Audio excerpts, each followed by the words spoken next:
अति आकस्मिक आणि अवेळी असं निधन झालं.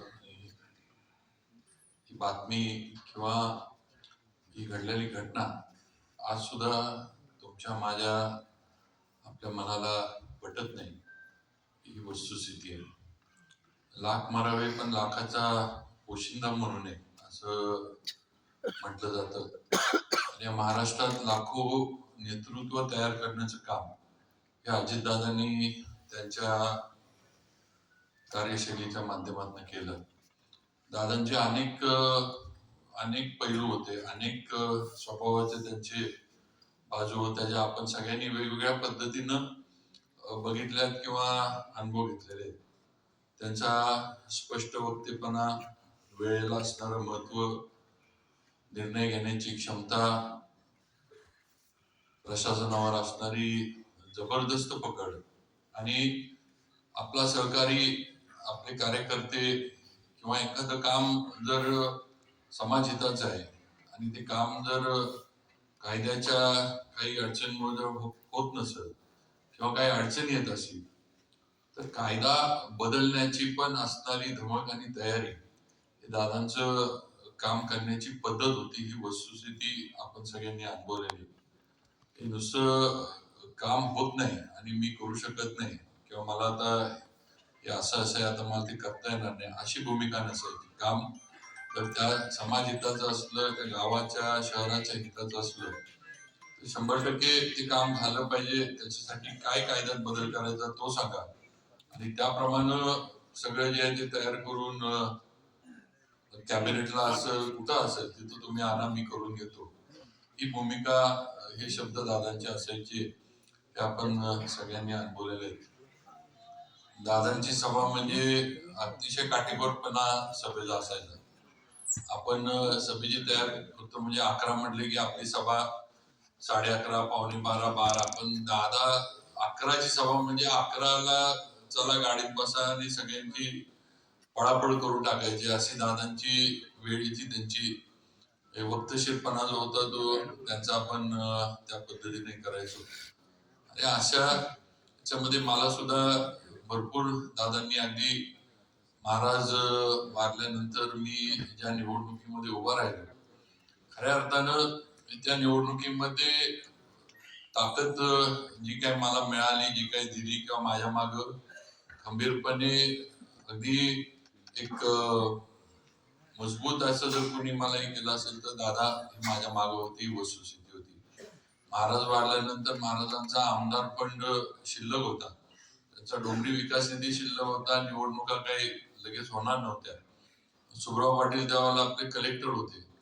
मला आठवते दादांनी सुब्राव पाटलांना सर्किट हाऊस कलेक्टर ऑफिस मध्ये सांगितलं होतं की शिवेंद्र बाबा देतील ती सर्व कामं मंजूर करायची आमदार फंडातली आणि माझ्या सह्या पालकमंत्री म्हणून नंतर घ्यायच्या. अशा पद्धतीनं एक नवख्या अगदी नुसतं राजकारणामध्ये अगदी जबाबदारी आलेल्या ह्याला ताकद देण्याचं काम दादांनी केलं. हे काम कुठलं काय काही विचारलं नाही की बाबा तुमची कुठली कामं आहेत दाखवा मला आधी वगैरे, काही नाही. त्यांनी सरळ कलेक्टरना सूचना दिल्या की हे प्रशासकीय मान्यता देऊन ऑर्डर काढायच्या आणि मी आल्यावर माझ्या सह्या घेऊन टाका, राजे म्हणतील तसं करून टाकायचं. ही ताकद देण्याची पद्धत दादांची होती हे आपण सगळ्यांनी बघितलंय. प्रत्येकाला छोट्यातला छोटा असू दे, मोठा असू दे, वयस्कर असू दे, मान सन्मान देण्याचे किंवा प्रत्येकाला सन्मानानं वागवण्याची दादांची पद्धत पण आपण सगळ्यांनी अनुभवली आहे. मी स्वतः त्याचा अनुभव घेतलेला आहे. आम्ही सगळे इथं बाळासाहेब आहेत, शिंदे साहेब सगळे जाऊन बसलो. म्हणजे मिटिंगला आम्ही जर दादांबरोबर कुठं मंत्रालयात बसलो असतो, आपण असं टेबलला बसतो, कधी म्हणजे आपण शेजारी बसलोय आणि एखादा कागद दादांना पीएला द्यायचा असला त्यांनी असं केलं, आपण जर घेऊन देतो म्हटलं तर ते नाही म्हणायचे. ते म्हणजे एवढं होतं की तो मान सन्मान होता किंवा तुम्ही शेजारी बसलाय म्हणून तुम्ही तो घेऊन पीए कडे द्यावा ही त्यांची हे नसते. पीए न येऊन घेऊन जावं, पण ते कधी दुसऱ्याच्या हातात देऊन हे कागद त्याला दे असं हे नाही. हा मान सन्मान दादांचा सगळ्यांना मिळायचा. छोटा पहिल्या टर्मचा आमदार असू दे किंवा कुणी असू दे त्याला सन्मानानं वागवण्याचं काम दादा नेहमी करायचे हे अनुभव नक्कीच माझे आहेत. सगळ्यात महत्वाचं म्हणजे दादांना जेवण वेळेला लागायचं आणि जेवणाची त्यांना फार आवड होती. म्हणजे सगळ्यात पद्धतीचं म्हणजे काय म्हणायचे खवय्या नेतृत्व होतं त्यांचं असं म्हणावं लागेल. कारण जेवणाची वेळ जर चुकली तर मग जरा थोडं म्हणजे दादांचा जो हे आहे जेवण वेळेत जर झालं नाही.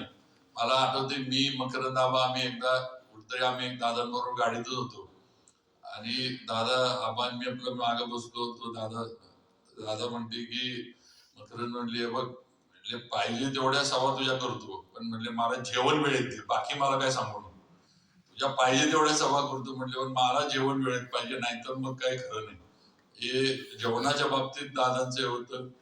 अगदी नेहमी सातारला आले की माझ्या इथं घरी जेवायला यायचे आणि त्यांनी मला एकदा सुप्रियाताई बोलल्या होत्या. म्हणले राजे तुमच्याकडे म्हणले मला एकदा यायचंय. मी म्हणलं ताई कधी या नाही म्हणले मला दादानी सांगितलं की सातारला गेल्यावर राजांच्या घरी जेवायला जायचं.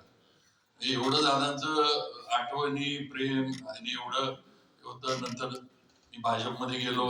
भाजपमध्ये गेल्यानंतर कोविडच्या काळामध्ये सातारची हद्दवाढीची ऑर्डर ही दादांनी सकाळी 7 वाजता माझ्या हातामध्ये काढून दिली होती.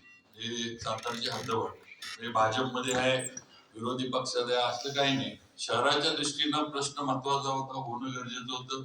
सकाळी 7 वाजता ऑर्डर तयार करून त्यांनी कोविडच्या ह्याच्यामध्ये अजून सुद्धा आपण सोशल मीडियावर बघितलं तर दोघं पण ते मास्क घालूनच आमचा दोघांचा फोटो आहे. 7 वाजता त्यांनी ऑर्डर हद्दवाढीची माझ्या हातात दिली होती.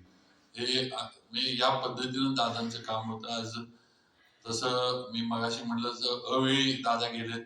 त्यांच्या नेतृत्वाचे अनेक वर्ष शिल्लक होते. त्यांच्या कामाचे अनेक वर्ष शिल्लक होते. पण शेवटी आज नियतीनं त्यांना आपल्यातनं नेलंय. त्यांच्या आठवणी आणि त्यांचं जे काही आपल्याला एवढ्या वर्षात आपण त्यांच्याकडनं जे काही घेतलंय ते आपल्या नजरेसमोर ठेवून काम करणं हेच मला वाटतं आता इथून पुढे आपल्याला करायला लागेल. मी आपल्या सातारच्या राजघराण्याच्या वतीनं त्याचबरोबर सातारा जावळी विधानसभा मतदारसंघाच्या वतीनं आणि आपल्या अजिंक्य उद्योग समूहाच्या वतीनं दादांच्या स्मृती श्रद्धांजली वाहतो. थांबतो. धन्यवाद.